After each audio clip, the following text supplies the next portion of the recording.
ಬಳ್ಳಾರಿ ಬಾಣಂತಿಯರ ಸಾವು ಇಡೀ ರಾಜ್ಯಾದ್ಯಂತ ಸದ್ದು ಮಾಡ್ತಾ ಇದೆ. ಖಾಸಗಿ ಆಸ್ಪತ್ರೆಗಳಿಂದ ಶಸ್ತ್ರಚಿಕಿತ್ಸೆ ಮೂಲಕ ಹಣ ವಸೂಲಿ ಮಾಡಲಾಗ್ತಾ ಇತ್ತಾ ಅನ್ನೋ ಪ್ರಶ್ನೆ ಕೂಡ ಈಗ ಎದುರಾಗಿರುವಂಥದ್ದು. ಖಾಸಗಿ ಆಸ್ಪತ್ರೆಗಳಲ್ಲಿ 83% ಶಸ್ತ್ರಚಿಕಿತ್ಸೆ ಬಗ್ಗೆ ವರದಿ ನೀಡಲಾಗಿದೆ. ಡಿಎಚ್ಒ ನೇತೃತ್ವದಲ್ಲಿ ತಂಡ ಹಾಗೆ ಖಾಸಗಿ ಆಸ್ಪತ್ರೆಗಳ ವಿರುದ್ಧ ಸಮರ ಕೂಡ ಶುರುವಾಗಿರುವಂಥದ್ದು. 15 ದಿನದಲ್ಲಿ ವರದಿ ಸಲ್ಲಿಸುವಂತೆ ಜಿಲ್ಲಾಡಳಿತ ಈಗ ಸೂಚನೆ ನೀಡಲಾಗಿರುವಂಥದ್ದು. ಬಳ್ಳಾರಿ ಬಾಣಂತಿಯರ ಸಾವು ಇಡೀ ರಾಜ್ಯಾದ್ಯಂತ ಸದ್ದು ಮಾಡ್ತಾ ಇದ್ದು ಸಾಕಷ್ಟು ಅನುಮಾನದ ಪ್ರಶ್ನೆಗಳು ಕೂಡ ಈಗ ಮೂಡಿ ಬರ್ತಾ ಇರೋದ್ರಿಂದ ಸದ್ಯಕ್ಕೆ ಈಗ ಡಿಎಚ್ಒ ನೇತೃತ್ವದಲ್ಲಿ ತಂಡವನ್ನ ಕೂಡ ಮಾಡಲಾಗಿದ್ದು ಖಾಸಗಿ ಆಸ್ಪತ್ರೆಗಳ ವಿರುದ್ಧ ಸಮರ ಕೂಡ ಶುರುವಾಗಿದೆ. ಇತ್ತ 15 ದಿನಗಳಲ್ಲಿ ವರದಿಯನ್ನ ಸಲ್ಲಿಕೆ ಮಾಡಬೇಕು ಅಂತ ಜಿಲ್ಲಾಡಳಿತ ಸೂಚನೆ ಕೂಡ ನೀಡಲಾಗಿರುವಂಥದ್ದು. ಅಂದರೆ ಖಾಸಗಿ ಆಸ್ಪತ್ರೆಗಳಿಂದ ಶಸ್ತ್ರಚಿಕಿತ್ಸೆ ಮೂಲಕ ಹಣವನ್ನ ವಸೂಲಿ ಮಾಡಲಾಗ್ತಾ ಇದೆಯಾ ಅನ್ನೋ ಪ್ರಶ್ನೆ ಕೂಡ ಈಗ ಎದುರಾಗಿರುವಂಥದ್ದು. ವಿಜಯನಗರ ಜಿಲ್ಲೆಯಲ್ಲಿ ಖಾಸಗಿ ಆಸ್ಪತ್ರೆಗಳು ಶಸ್ತ್ರಚಿಕಿತ್ಸೆ ಮೂಲಕ ಹಣ ವಸೂಲಿಗೆ ನಿಂತಿದ್ದಾವ, ಹಾಗೆ ಹೆರಿಗೆಗೆ ಬಂದವರಿಗೆ ಭಯ ಹುಟ್ಟಿಸಿ ಖಾಸಗಿ ಆಸ್ಪತ್ರೆಗಳಲ್ಲಿ ಶಸ್ತ್ರಚಿಕಿತ್ಸೆ ಮೂಲಕ ಹಣ ಪೀಕಲಾಗ್ತಾ ಇದೆಯಾ ಅನ್ನೋ ಒಂದಷ್ಟು ಪ್ರಶ್ನೆಗಳು ಈಗ ಮೂಡಿ ಬಂದಿದೆ.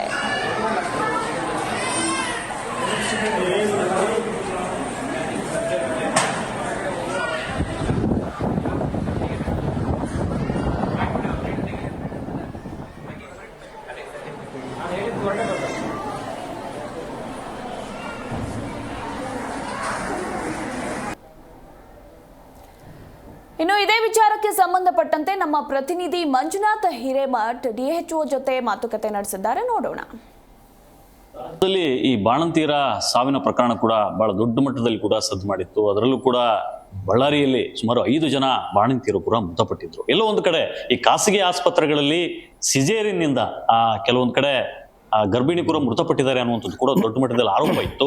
ಈ ನಿಟ್ಟಿನಲ್ಲೂ ಕೂಡ ವಿಜಯನಗರ ಜಿಲ್ಲಾಡಳಿತ ಬಹಳ ದೊಡ್ಡ ಮಟ್ಟದಲ್ಲಿ ಒಂದು ಒಳ್ಳೆ ಸ್ಟೆಪ್ ಅನ್ನು ಕೂಡ ತೆಗೆದುಕೊಂಡಿರ್ತಕ್ಕಂಥದ್ದು. ಅಂದ್ರೆ ಖಾಸಗಿ ಆಸ್ಪತ್ರೆಗಳಲ್ಲಿ ಬಹುತೇಕ 75%ಗಿಂತ ಹೆಚ್ಚು ಸಿಜೇರಿಯನ್ಗಳು ಕೂಡ ಆಗಿರ್ತಕ್ಕಂಥ ಆಸ್ಪತ್ರೆಗಳ ದಾಖಲೆಗಳನ್ನು ಕೂಡ ಪರಿಶೀಲನೆ ಮಾಡತಕ್ಕಂಥದ್ದು ಕೂಡ ಜಿಲ್ಲಾಡಳಿತ ಮುಂದಾಗಿರ್ತಕ್ಕಂಥದ್ದು. ಈ ಬಗ್ಗೆ ಮಾತಾಡಲಿಕ್ಕೆ ಸ್ವತಃ ವಿಜಯನಗರದ ಜಿಲ್ಲಾಧಿಕಾರಿಗಳಾದಂಥ ದಿವಾಕರ್ ಸರ್ ಕೂಡ ಇದ್ದಾರೆ, ಅವ್ರನ್ನ ಮಾತಾಡ್ಸ್ತಾ ಹೋಗೋಣ. ಸರ್, ಈಗ ತಾವು ಕೂಡ ಒಂದು ವಿಶೇಷ ತಂಡವನ್ನು ಕೂಡ ರಚನೆ ಮಾಡಿದ್ದೀರಿ, ದಾಖಲೆಗಳನ್ನು ಕೂಡ ಪರಿಶೀಲನೆ ಮಾಡ್ಲಿಕ್ಕೆ ಮುಂದಾಗಿದ್ದೀರಿ. ಯಾಕೆ ಸರ್, ಏನಂತ ವಿಷಯ?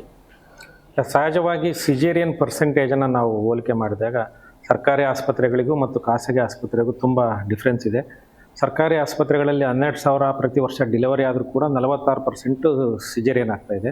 ಅದೇ 12,000 ಖಾಸಗಿ ಆಸ್ಪತ್ರೆಗಳಲ್ಲಿ ಪ್ರತಿ ವರ್ಷ ಡಿಲಿವರಿ ಆಗ್ತಾಯಿದೆ. ನಮ್ಮಲ್ಲಿ ಅದು ಸುಮಾರು 83% ನಮಗೆ ಸಿಜೇರಿಯನ್ ಆಗ್ತಾ ಇರೋದ್ರಿಂದ ಸ್ವಲ್ಪ ನಾವು ಖಾಸಗಿ ಆಸ್ಪತ್ರೆಗಳ ಮುಖ್ಯಸ್ಥರೊಂದಿಗೆ ಚರ್ಚೆ ಮಾಡಿದ್ವಿ.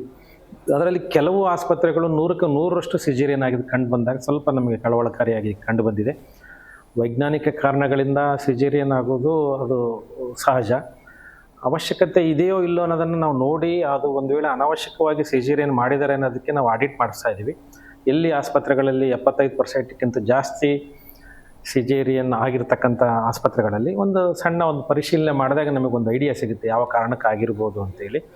ಅದನ್ನು ಪರಿಶೀಲನೆ ಮಾಡಿ ಅದು ಒಂದು ವೇಳೆ ಅನಾವಶ್ಯಕವಾಗಿದ್ದರೆ ನಾವು ಅದನ್ನು ನಿಯಮಾನುಸಾರ ಕ್ರಮ ತೆಗೆದುಕೊಳ್ತೀವಿ.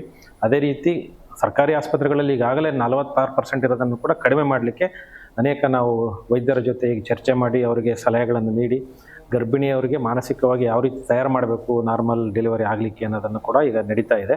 ಅದೇ ರೀತಿ ಖಾಸಗಿ ಆಸ್ಪತ್ರೆಗಳಲ್ಲೂ ಕೂಡ ಏನು ಈಗ ದ್ವಿಗುಣಗೊಂಡಿದೆ ಸರ್ಕಾರಿ ಆಸ್ಪತ್ರೆಗಳಿಂದ ಅದನ್ನು ಕಡಿಮೆಗೊಳಿಸಲಿಕ್ಕೆ ಅನೇಕ ಕ್ರಮಗಳನ್ನು ಜಿಲ್ಲಾಡಳಿತ ಕೈಗೊಳ್ತಾ ಇದೆ. ಸರ್, ಈಗ ಹಣದಾಸೆಗೆ ಎಲ್ಲೋ ಒಂದು ಕಡೆ ಸಿಜೇರಿಯನ್ ಪ್ರಮಾಣ ಕೂಡ ಖಾಸಗಿ ಆಸ್ಪತ್ರೆಗಳು ಜಾಸ್ತಿ ಮಾಡ್ತಾ ಇದ್ದಾವೆ ಅನ್ನುವಂಥದ್ದು ಒಂದು ಆರೋಪ ಇದೆ. ಆ ನಿಟ್ಟಿನಲ್ಲೂ ಕೂಡ ನಮ್ಮ ಸರ್ಕಾರಿ ಆಸ್ಪತ್ರೆಗಳಲ್ಲಿ ಸೌಕರ್ಯಗಳನ್ನು ಹೆಚ್ಚಿಸಬೇಕು ಅನ್ನುವಂಥದ್ದು ಕೂಡ ದೊಡ್ಡ ಕೂಗಿದೆ. ಈ ನಿಟ್ಟಿನಲ್ಲಿ ಏನಿದೆ ಸರ್ ತಮ್ಮ ಪ್ರಯತ್ನ? ಇಲ್ಲ, ಈಗ ನಮ್ಮಲ್ಲಿ ಸುಮಾರು 700 ಪ್ರತಿ ತಿಂಗಳಿಗೆ ನಮ್ಮ ಸರ್ಕಾರಿ ಆಸ್ಪತ್ರೆಗಳಲ್ಲಿ ಡೆಲಿವರಿ ಆಗ್ತಾಯಿತ್ತು. ಈಗ ಒಂದು 4-5 ತಿಂಗಳಿಂದ ನಾವು 1,000ಕ್ಕೆ ತರಲಿಕ್ಕೆ ಪ್ರಯತ್ನ ಮಾಡಿದ್ವಿ. ನಮ್ಮ MCH ಹಾಸ್ಪಿಟಲ್ 60 ಬೆಡ್ ಹಾಸ್ಪಿಟಲ್ ಇದೆ. ಈಗಾಗಲೇ ನಾವು ಅಲ್ಲಿ 100 ಹಾಸ್ಪಿಟಲ್ಗೆ ಇರ್ತಕ್ಕಂಥ ವ್ಯವಸ್ಥೆಯನ್ನು ಮಾಡಿದ್ದೀವಿ. ಡಾಕ್ಟರ್ಸನ್ನು ಬೇರೆ ಬೇರೆ ಕಡೆಯಿಂದ ತಂದು ಈಗ ನಡೀತಾ ಇದೆ. ಫೆಸಿಲಿಟಿ ಕೂಡ ಚೆನ್ನಾಗಿ ನಾವು ಅವ್ರಿಗೆ ಕೊಡ್ತಾ ಇದ್ದೀವಿ. ಹೆಚ್ಚು ನಾವು ಸರ್ಕಾರಿ ಆಸ್ಪತ್ರೆಗಳಲ್ಲಿ ನಾವು ಡೆಲಿವರೀಸನ್ನು ಮಾಡಿದಾಗ ಸಹಜವಾಗಿ ಜನ ನಮ್ಮ ಕಡೆ ಬರ್ತಾರೆ ಸರ್ಕಾರಿ ಆಸ್ಪತ್ರೆಯಲ್ಲಿ, ಮತ್ತು ಅವರಿಗೆ ಯಾವುದು ಖರ್ಚಿಲ್ದೇ ಡೆಲಿವರಿ ಮಾಡಿಕೊಡ್ತಾ ಇದ್ದೀವಿ. ಮತ್ತು ಖಾಸಗಿ ಆಸ್ಪತ್ರೆಗಳು ಕೂಡ ಭಾಗವಹಿಸೋಕ್ಕೆ ನಮ್ಮ ಆರೋಗ್ಯ ವ್ಯವಸ್ಥೆಯಲ್ಲಿ ಬೇಕಾಗುತ್ತೆ. ಬಟ್ ಅದನ್ನು ನಾವು ಪರಿಶೀಲನೆ ಮಾಡಿದ ಮೇಲೆ ಗೊತ್ತಾಗುತ್ತೆ ಯಾವ ಕಾರಣಕ್ಕಾಗಿ ಅವರು ಸಿಜೇರಿಯನ್ ಅಲ್ಲಿ ಜಾಸ್ತಿ ಆಗ್ತಾ ಇದೆ, ಸರ್ಕಾರದಲ್ಲಿ ಕಡಿಮೆ ಆಗ್ತಾ ಇದೆ ಅಂತ ಪರಿಶೀಲನೆ ಮಾಡ್ತೀವಿ. ಅದಕ್ಕೆ ತಕ್ಕಂತೆ ಕ್ರಮಗಳನ್ನು ಕೂಡ ತಗೊಳ್ತೀವಿ.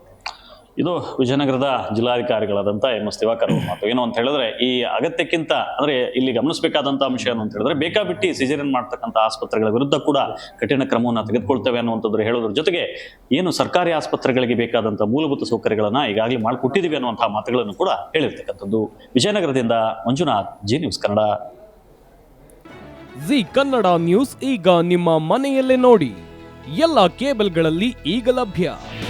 ನಿಮ್ಮ ನೆಚ್ಚಿನ ಜಿ ಕನ್ನಡ ನ್ಯೂಸ್ ಈಗ ಸನ್ ಡೈರೆಕ್ಟ್ ನಲ್ಲಿ number 292, Tata play number 1664, Jio TV number 1334, NXT digital number 30, in cable number 30, city networks 51, U digital number 162, GTPL number 17, Rockline telecommunications number 42, Shri Basaveshwara cable number 168, rural cable network 60, Vinayaka digital 57, Abhishek cable 821, city channel 53, Siddeshwara cable network 57, V4 digital Infotech 628, Surya digital networks 53, Gajanan digital number 836, Malnad Infotech private limited number